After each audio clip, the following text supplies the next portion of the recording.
What's up, everybody, and welcome to another episode of Scouting the Fins right here on the 3 Yards Per Carry Podcast Network, also part of the 5 Reasons Sports Network. I'm your co-host today, Hussam Patel, and first, a message from our sponsor, ThompsonCigar.com. Use promo code 3yards20 for 20% off your order of $75 or more on Thompson Cigar. Premium quality cigars. Once again, use promo code 3yards20 for 20% off your order of $75 or more on ThompsonCigar.com. Monday night in Pittsburgh officially closed the door on the Miami Dolphins. The Dolphins lost to the Steelers. Their playoff hopes evaporated into thin air. And now the season and the Dolphins organization enters a very different phase. Earlier this week, Tua Tagovailoa was benched. His season shut down for now. And for the first time in years, the Dolphins are staring directly at a quarterback crossroads. And it brings to us Sunday. Quinn Ewers, the Dolphins' 7th round draft pick, will start against the Cincinnati Bengals, not backup quarterback Zach Wilson. And likely the rest of the way, Ewers will lead this team for the next 3 games. This game is no longer about standings. It's about evaluation. It's about identity. And frankly, it's about whether Mike McDaniel and the offensive coaches and scheme can actually have a functional offense without Tua at quarterback.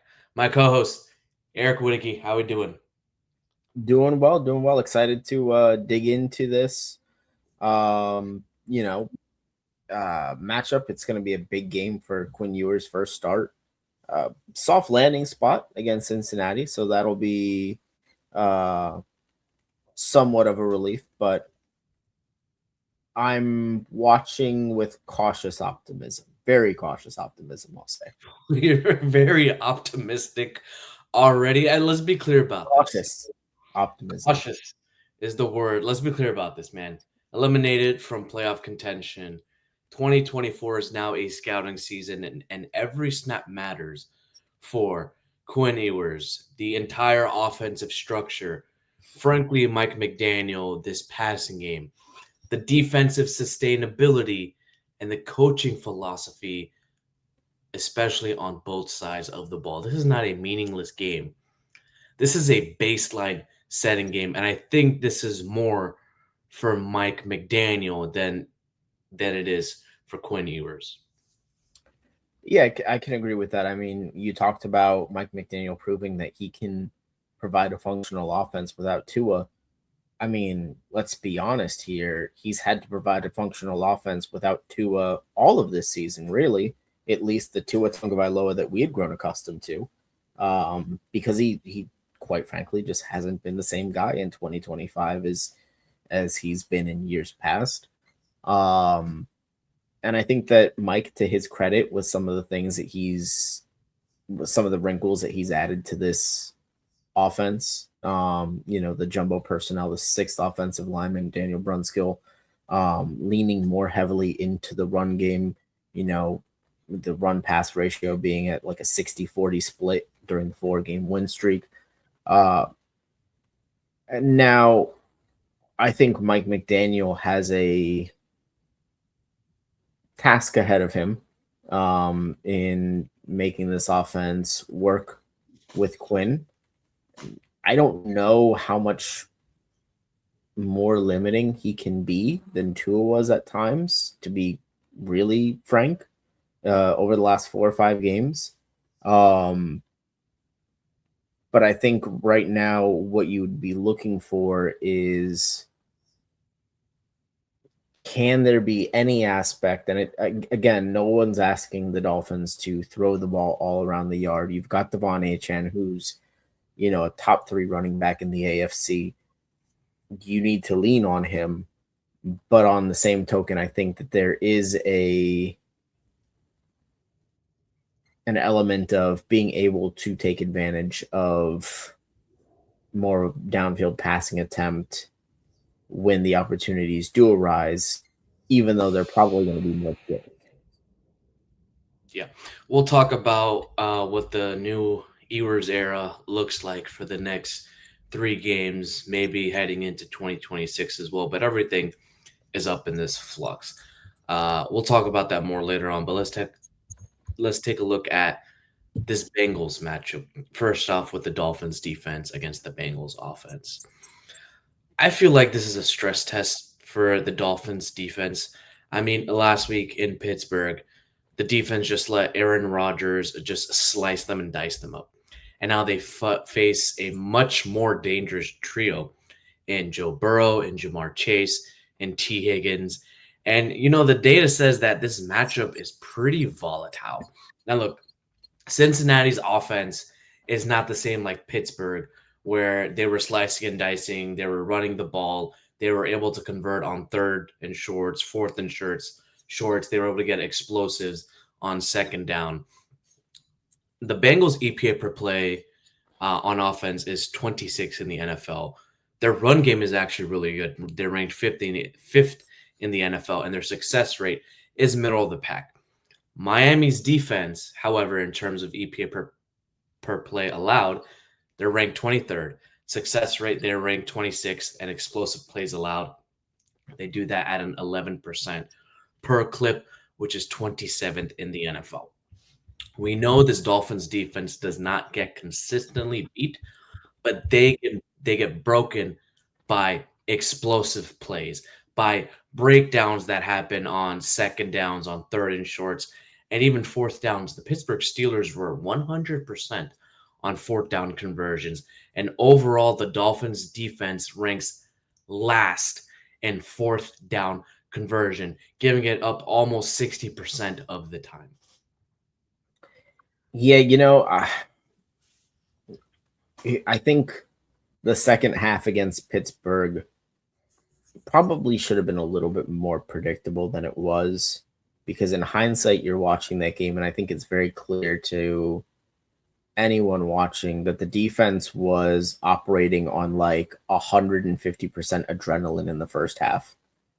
And that's really what it was. It wasn't schematically, it wasn't anything extremely, complex. It was, they were coming up and they were just hitting dudes. They were punching them in the mouth. And then halftime happened. And, obviously you slow down, the adrenaline isn't there quite as much, and then you settle in. And because those short completions were there the entire game. Yep. The running game efficiency, even in the first half, Pittsburgh was running the football with some success. But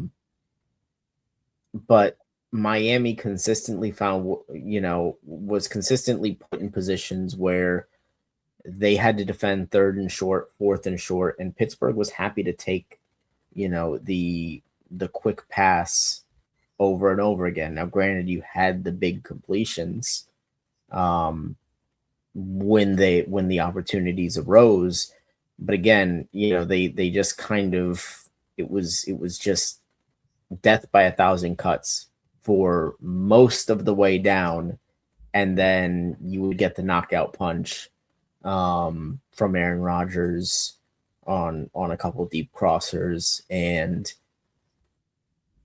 I do think that Pittsburgh's offensive line is significantly better than Cincinnati's. Aaron Rodgers is certainly having a lot more fun playing quarterback in Pittsburgh than Joe Burrow is having playing quarterback in Cincinnati. But the bottom line is the same. We've been talking about it. We've been harping on it for the last 2 or 3 weeks.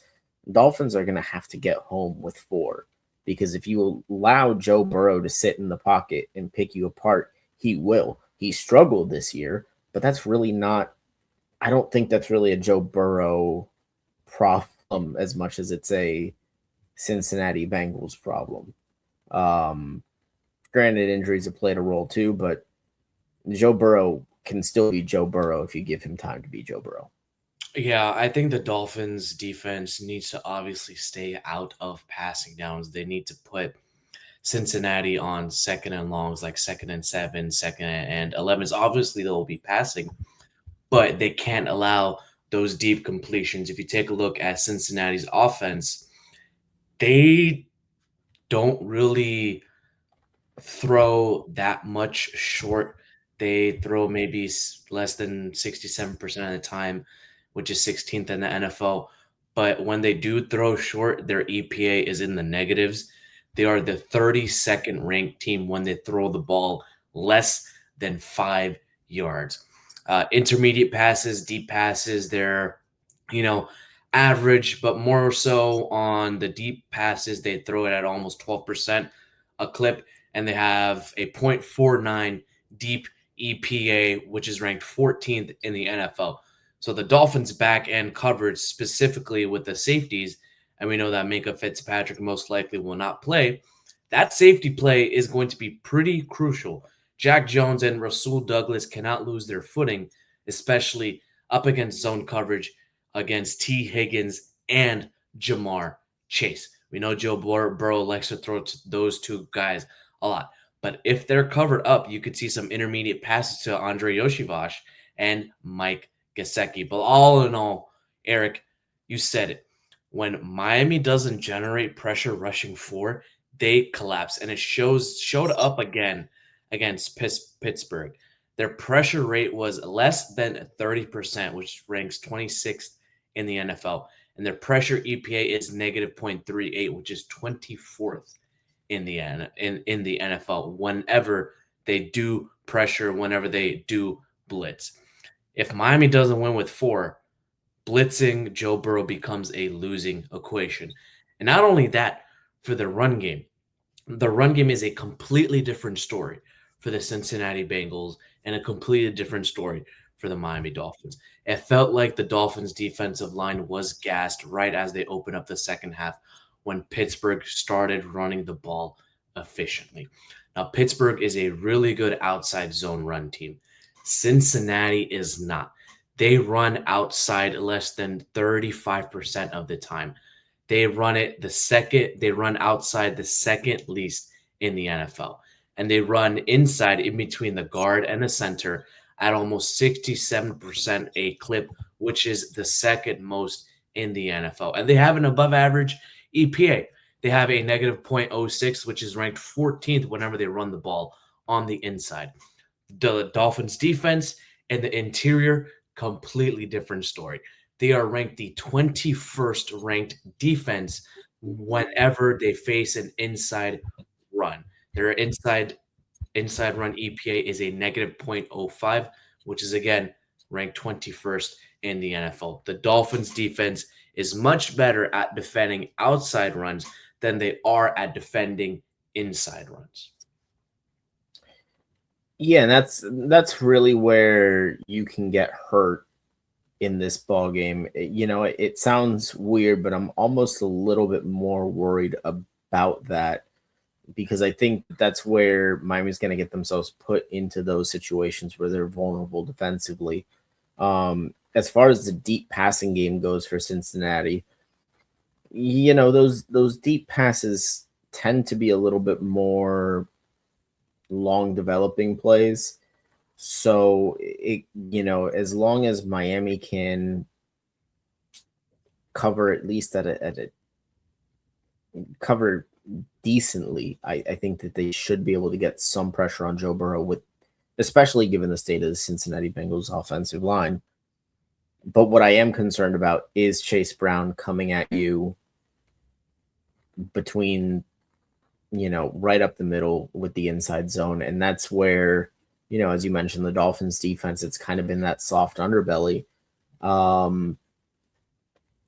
This is going to have to be a game where Zeke Biggers, Kenneth Grant, Jordan Phillips all do their part in the run game and kind of establish themselves. I mean, we're heading into, this is the 15th game of the season now, and they've improved. But I think, we've yet to really see any of those guys kind of take over along the defensive line and really shut down a run game. And that's really what I think we're going to need to see out of those guys, because I don't think that there's a schematic answer when it comes to stopping the inside zone other than just you need your interior players to execute more. Yeah, yeah. And you know what the funny thing is about the Cincinnati Bengals, what they do really well in the run game? They do really well in the run game whenever they have a sixth offensive lineman there. When the Pittsburgh Steelers brought their sixth eligible or their eligible offensive lineman, they were averaging almost 4.5 yards a carry. That's not sustainable for this Dolphins defense. They cannot give that up. And they will more and the Bengals will more so do that on late downs such as third and fourth down in those short yardage conversions.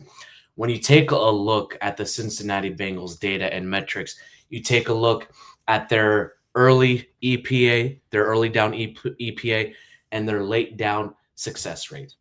In terms of early down EPA, they are ranked 28th in the NFL.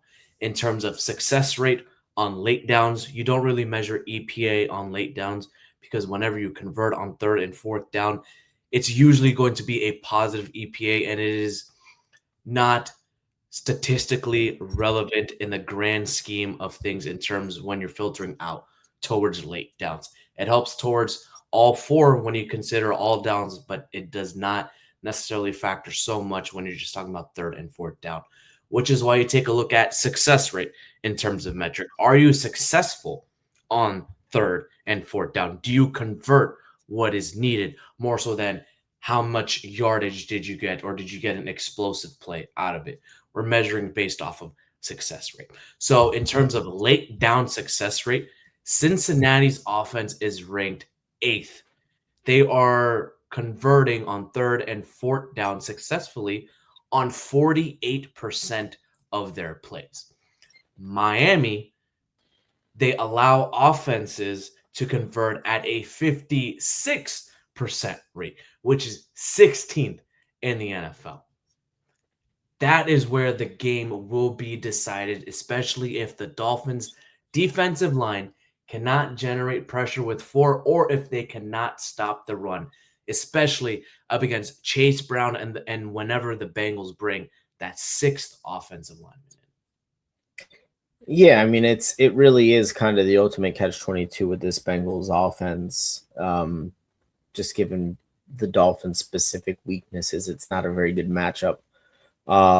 Because Miami can't simply load up the box in order to try and focus on Chase Brown, because Cincinnati has elite downfield options in Chase and Higgins, and the Dolphins' corners, while they've been better than advertised this season, certainly are not prepared to go out there and be on an island against either of those guys. So again, it's really going to come down to the individuals along the defensive line and them winning their matchups, particularly on early downs, because I think if you can get Cincinnati uncomfortable and into situations where you're forcing them into those deep throws, they become a lot more one-dimensional. They become a lot easier to kind of deal with. Yeah, but again, you're looking at a unit that's down Matthew Judon now, though hasn't done much. Here's the thing though about this Bengals offense. Like if the Dolphins defense can't stop them on first down, who's to say the Bengals run, get in at 3-4 yards, and then run play action again and hit a deep shot or like an intermediate shot to Chase or Higgins, and it just completely destroys the defense's confidence in trying to stop anything or forcing a third down right there. Because we saw that in the second half of the Steelers, and the Dolphins defense could not do anything. They could not stop anything at all. It's more so about the situational opportunity and what Anthony Weaver can dial up, especially on the back end on the secondary. You can rush the Bengals offensive line with 4, maybe even with 5, but that's asking a bit too much. You want to have enough defenders you can in coverage so that way you force Joe Burrow to make a mistake, or you make him throw a little bit shallower, give him an outlet to Chase Brown, and you tackle and wrap him up. When we do know that this Dolphins secondary has gotten much better at tackling in the short zones, even during the early part of the game and during the late part of the game. If they can do that in the early part of the game, you can get Joe Burrow rattled just a little bit and create some advantageous looks for your defense and help the offense out. Yeah, no, 100%. You're looking at a situation with Cincinnati where, I think that this is going to be a bend but don't break kind of day for Anthony Weaver's crew, where because Cincinnati can be so explosive through the air downfield, you're gonna want to take advantage of the smaller field size in the red zone, where you can really kind of more so focus on a Chase Brown, and just kind of focus on turning 7 into 3 against the Bengals, because I between the 20s, I don't know how successful the Dolphins are going to be on Sunday night. Yeah. The other thing is they cannot allow Joe Burrow to do what Aaron Rodgers did, and Joe Burrow has a little bit of that capabilities where he can manipulate defenses. He can win up against the short zone and just dink and dunk throughout the way, and the Dolphins cannot allow that at all. All right, we are going to head to break, and now a word from our sponsor, Underdog Fantasy. Football season is in full swing, and Underdog is the best place to get in on all the action. Playing on Underdog is easy. Just pick whether your favorite players will go higher or lower on stats like rushing yards, receptions, touchdowns, and more. Get your picks right, and you could win up to 5,000 times your cash. That's right, 5,000 times your cash. This week, I am going with Quinn Ewers higher than 20 rushing yards. That's what I'm going to go with. I think he can provide a little bit of effectiveness on the ground for the Miami Dolphins whenever they play against the Cincinnati Bengals. Download the app today and use promo code 3yards to score $75. That's right, $75 in bonus entries when you play your first $5. Once again, that's promo code 3yards. Underdog, make picks, Be 18 win plus, money. 19 plus in Alabama and Nebraska, 19 plus in Colorado for some games, 21 plus in Arizona, Massachusetts, and Virginia, and present in a state where Underdog Fantasy operates. Terms apply. See assets.underdogfantasy.com/web/play and get terms _DFS_.html for details. Offer not valid in Maryland, Michigan, New Jersey, Ohio, and Pennsylvania. Concerned with your play? Call 1-800-GAMBLER or visit ncpgambling.org. In New York, call the 24/7 HOPE line at 1-8778-HOPE-NY or text HOPE-NY 467-369. All right, and we are back. Now on the flip side, Eric, this Dolphins offense was something in the second half up until the fourth quarter. And for some reason, I don't know what reason, there were a lot of passing plays that Mike McDaniel dialed up that Tua could not do. Now, look, Tua was 6 for 10 for less than 80 yards. He had an interception, but he really only had 13 dropbacks as well. They did not get a lot of plays in the first half. Second half, when it was garbage time, when they were down, the defense has let up a little bit, and Tua was slicing and dicing 12 for 14 and 2 touchdowns. Right? I believe it was two touchdowns. Yep. Passes, 1 interception. By the stat line, it looked like Tua didn't play badly, but some of the passes that you saw him throw, we're not used to see. Like, the passes lacked zip, it lacked strength as well. That wasn't necessarily the biggest concern for me, although it was very disappointing to watch that play. And I think we kind of knew this season after the last 5 games that Tua was not the same guy as he was in 2022 to 2024. What bothered me was the amount of passing plays that were called, and Mike McDaniel not necessarily sticking with the run game, uh, especially in the first half when the Dolphins were up 3-0. Yeah, it's odd to me. It kind of McDaniel really pulled the plug pretty early on the run game, uh, and I didn't quite understand it because to your point, it's not like the game was out of hand at really any point in the first half, and the way Pittsburgh was. Granted, the Dolphins were getting stops consistently, but Pittsburgh was still winning the time of possession battle. So I think the Dolphins would have served themselves well to try to hold on to the ball a little bit longer, to, do more to try to sustain drives. We can talk about the Tua throw. I mean, I think it's been talked about ad nauseum. Obligatory comparison to Philip Rivers, insert here. But it really was kind of a failure of Mike, I think, on Monday night, especially in the first half. Because again, Devon Achane is a unique runner in that he can have 8 carries for 10 yards, but I still think he's going to take the 9th, 10th, 11th, 12th, 13th carry to the house.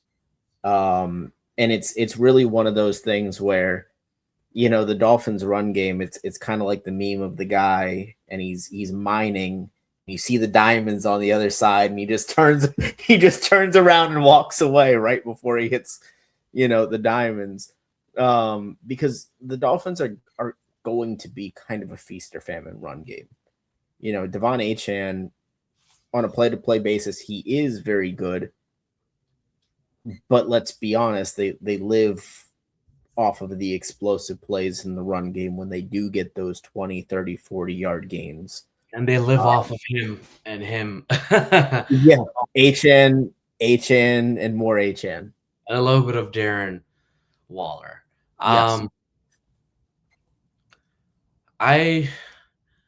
I'm going to go back to a take in the offseason, which I said was that the Dolphins will be going to a pure progression passing game because of Bobby Slowick, who was coming in as the passing game coordinator and an assistant.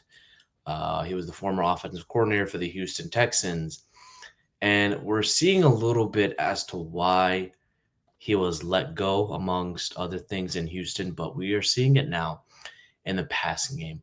And I will admit that I was wrong this offseason. My take has soured. I thought that this pure progression passing game would improve the Dolphins' passing offense and the repertoire.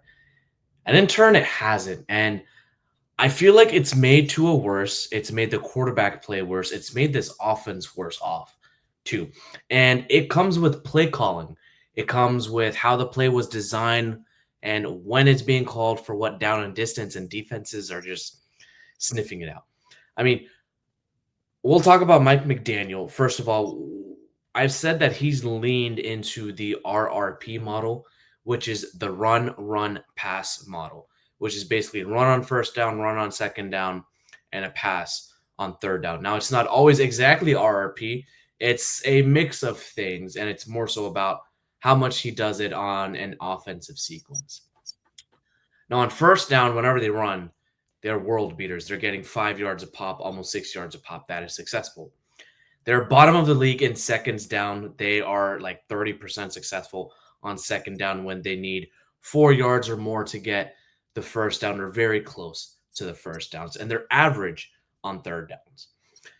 You know who was at the top of the RRP model last year? Bobby Slowick, who did it almost 9th or 10th most in the league. Mike McDaniel right now is doing it the 5th most in the league. Now, I don't know if you watched the Kurt Warner YouTube video when he broke down the Dolphins pass game with YouTube, but he was flabbergasted at the play calling, at the routes, the execution, how deep the routes were going, how much more inside or outside the wide receivers and Devon Achane, Darren Waller needed to run, and how the defense was playing the coverages. And he said it looks like there are a little bit of player execution issues. There are issues where Tua can't go anywhere with the ball, and he either needs to take a sack, needs to throw it away, or is trying his best to hit the check down, or is trying his best to get it to the player, such as the first third down pass attempt to Darren Waller in the game, which was incomplete. These were the same issues in Houston with the wide receivers, the tight ends, and the offensive line. And the same issues that we are seeing with Tua Tagovailoa was also the same issues with CJ Stroud last year.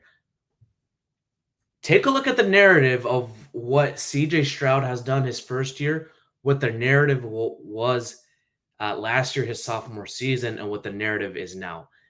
And take a look at the narrative of Tua. It's almost the same exact thing happening with CJ Stroud's second year and Tua's year now. However, everyone from analysts to media to fans and to even us, right? I mean, we're guilty of this ourselves. We never said that CJ Stroud was looking awful. Why? Because the narrative was there that the offensive line is bad. Bobby Slowick is a bad play caller. They can't do well in the road up against good teams or even above average teams. Now stop right there for a moment. Is that not everything what this Dolphins offense and Tua and McDaniel has been this year and even years prior to that? They tried to fix it in the offseason. It failed, and the same narrative is coming up, but it's more so going to Tua because he is the emotional punching bag for everybody involved. Now, look, this Dolphins offensive line has gotten better, more so in the run game. They still cannot pass pro in pure progression passing. We know that. We have seen that. Kurt Warner amplified it in his YouTube video. And Coach, if he was on, he could tell you the same exact thing. The play calling, we all have said it. Coach and I have said it, and Eric, you have noticed it within the last 2 years with us, that it could be so much better. Mike McDaniel needs to stick to the run. There are down by down tendencies, and he is doing the same thing over and over again, expecting the same results. It's either the coaches are trying to do the same thing, expect different results, which is leading everyone to think that what's going on is insane, or maybe the scheme and everything in the passing game is a bit too advanced, or maybe it's a bit too complicated for the skill position groups to understand. Like, I don't know what it is. And I'm going to go with the mix of the first and second because we heard it from Tyreek in his second year that he still doesn't know what the heck the offense is, what the offensive playbook is, and he was just going based off of a feeling. I imagine if someone were to really press, Jalen Waddle, Tua Tagovailoa, Darren Waller, and even Devon Achane, you could see some cracks where they're like, yeah, we don't know it fully. We're just going out there running what the coaches are telling us what to do. I mean, you can see it on the field. Tua has less than 10 seconds on the play clock. He can't really change the play from what he sees. He doesn't have the opportunity to change the play at the line unless it's a no-huddle offense. And then you can argue that the pass protection for the Dolphins offense is almost the same on par with Houston's last year. And again, I'll say it again, the narrative last year in Houston was CJ Stroud struggled on the road even against bad to decent teams, but was an all-star at home. That is the same exact narrative for Tua and the Mike McDaniel offense. So why are we calling for Tua's head? Now, I'm not trying to defend Tua. I'm just trying to bring up the points, the facts, the data and what I am seeing on field and what we saw last year in Houston, is this not the same situation going on? Why are we calling for Tua's head when we should be saying this is a schematic coaching failure happening? I don't necessarily know if the two things are mutually exclusive, and that's probably the most boring answer of the possible answers, because I think you're right from an X's and O standpoint. I think that there is a semi-fatal flaw within the Shanahan system. You've heard Mike McDaniel say it. Yeah. And look, it's not – I'm not absolving Tua of anything. There is fault in him too, because he can't get everything done. He doesn't have the arm strength. It looks like he's lost a step as well, mentally and physically as well. It seems to be a combination of everything. Right. And just, I mean, getting back to the point of like a core tenet of the Shanahan offense is within the play that is called, there is an answer for everything that the defense is doing. And for anything that the defense could possibly do, there's an answer, which tells you a couple things. Number one, you need really good pass protection on a given play, because you need to be able to go through all of your answers. Number two, if a play is out of structure, you're dead, because it requires you to be the ultimate system quarterback and play within structure. And we know that Tua, when he's in structure, when he's in rhythm, has been very effective. Now, where I think the difference lies between CJ Stroud and Tua this year is more so in the physical capabilities. Because I think, there hasn't been the injury history with Stroud, although he's had his own issues with concussions even this year. But the same limitations aren't necessarily there. But again, I like I mentioned, I think it's a semi-fatal flaw within the Shanahan system that things kind of just have to be perfect, because there are so many moving parts, because it is so intricate. And that's what the expectation is going to come for Quinn Ewers. That's what the expectation is going to be for Quinn Ewers, and you can't expect that out of him. No, you can't. And where I will give Ewers the nod, and I think where you'll probably give Ewers the nod, because I heard you mention it in your Underdog promo, is he's going to bring quite a bit more mobility to the offense at the quarterback spot, which, given the Dolphins' pass protection, he'll likely have to use some of that. But, I mean, overall, can Tua still be a good quarterback? The answer is yes. With the Dolphins? With the Dolphins, I think that the relationship may be damaged beyond repair at this point, organization and quarterback. I think, quite frankly, I don't like to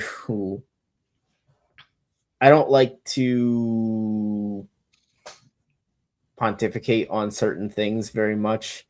But I would hope that there is a renewed interest in really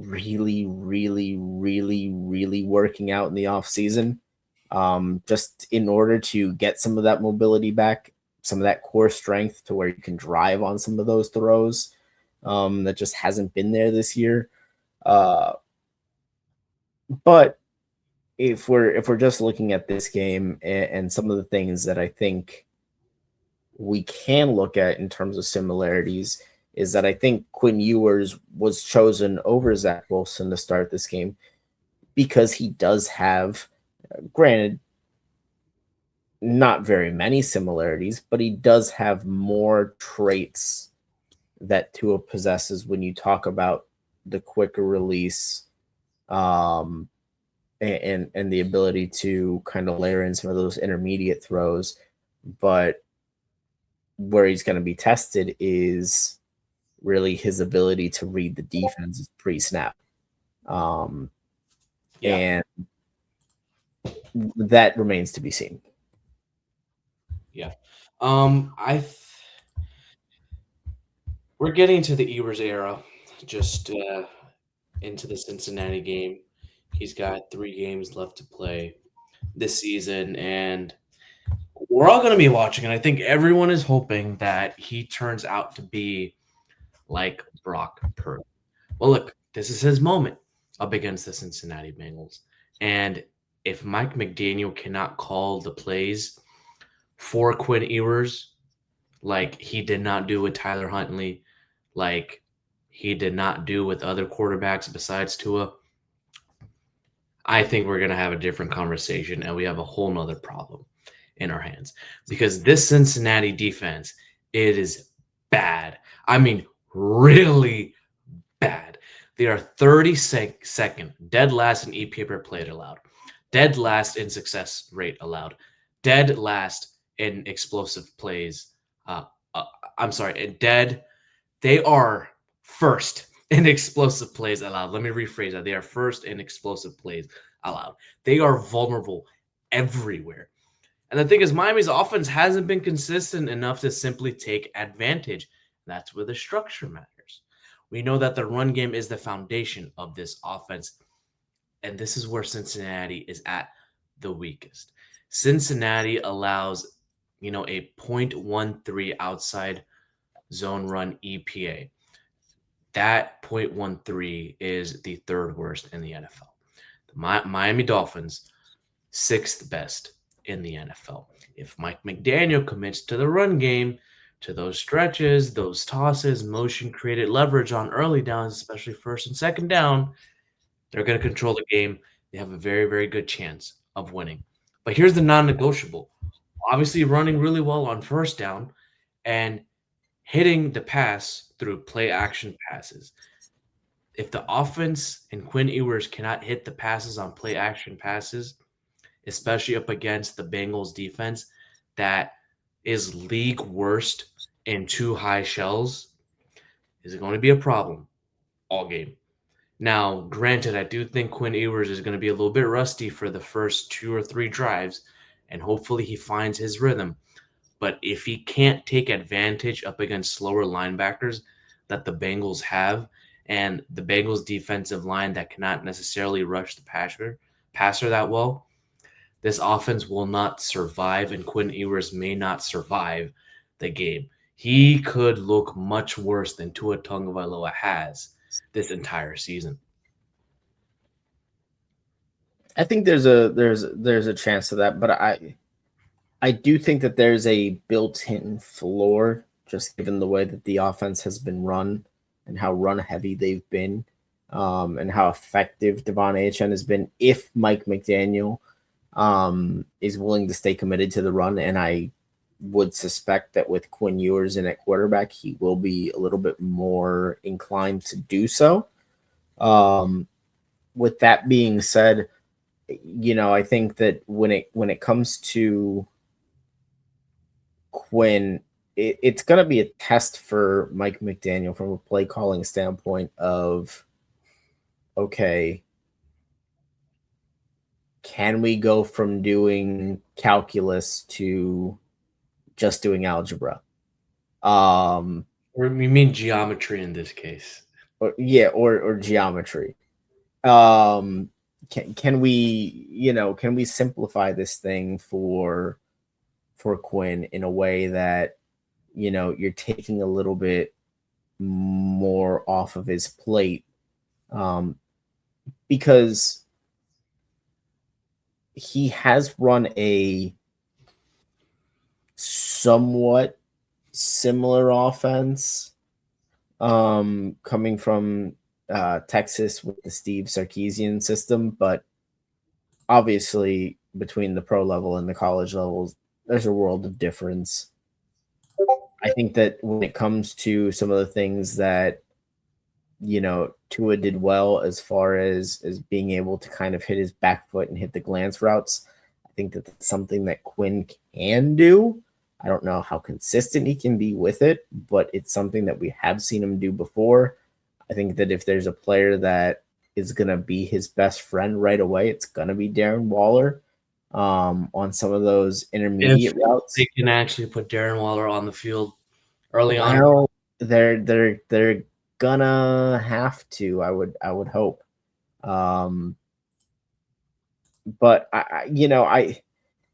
it feels like there is a really wide range of outcomes here for Quinn in the offense.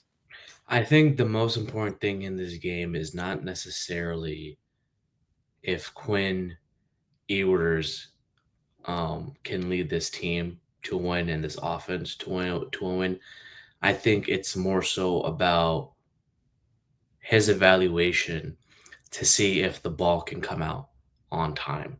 Can he identify the leverage pre-snap? Does he take the easy layups? Can he stay within the play design? And if the play design is not there, can he win and can he make plays off schedule? Can he hit the first read throws off of play action? Can he make the throws that Tua cannot? And does he avoid the unnecessary mistakes that Tua has done? And what Mike McDaniel said, playing with conviction. And that comment just throws me off right there, playing with conviction, because all quarterbacks play with conviction. And I think the conviction that he's talking about that Tua didn't have is a reason as to why the passing game is not working, because if the play is not there, what are you supposed to do as the quarterback? You're supposed to run for the first down, but if your body's not allowing you to run for the first down, what can you do? It's a lose-lose situation right there. So again, with Quinn Ewers, can he avoid the negative plays? Can he handle situational management? Can he handle third downs? Can he make the plays in the red zone? Can he protect field position if they're backed up? If Quinn Ewers can be efficient, calm, and mistake-free up against a really bad Bengals defense, I think that's a win regardless of the scoreboard. But for Mike McDaniel, if he cannot win this game against the Cincinnati Bengals, there's going to be a lot of discussions happening with us and with the media and analysts, because there was a report by Jonathan Jones of CBS Sports that there is a very good likelihood that McDaniel stays on as the head coach in 2026. Eric, your thoughts? I think that it feels like this is the real audition for Mike McDaniel, these last 3 games, because I think the decision has been made. The choice has been made between McDaniel and Tua. The Dolphins have chosen, if they're going to keep one around, it's likely going to be Mike McDaniel. But Mike McDaniel then has to follow through and show that this is indeed a quarterback problem in this offense. Now it's a lot more complex than that, and just kind of breaking it down into this or that. But if Quinn can come in and he can execute the offense, and I'm not even necessarily looking for mistake-free per se, because I think that that's probably unrealistic with a rookie quarterback. But I think when you're looking at some of the turnovers and mistakes, it felt like at times this year Tua was sometimes sensing pressure that may not have been there, and kind of, there were some rushed decisions when they didn't need to be. But if we're looking at mistakes where, Quinn is throwing into a tight window and he thinks he can make a throw, and just it can't. I think Mike McDaniel is going to be able to live with that kind of mistake a little bit more. But bottom line, to your point, they have to win, and the offense has to look, more like it did in previous years. It's not. No one's saying that they're going to put up 70 with Quinn Ewers at the helm. Not even close. But he has to show a command of the offense, and he has to show that he's capable of running a Mike McDaniel offense.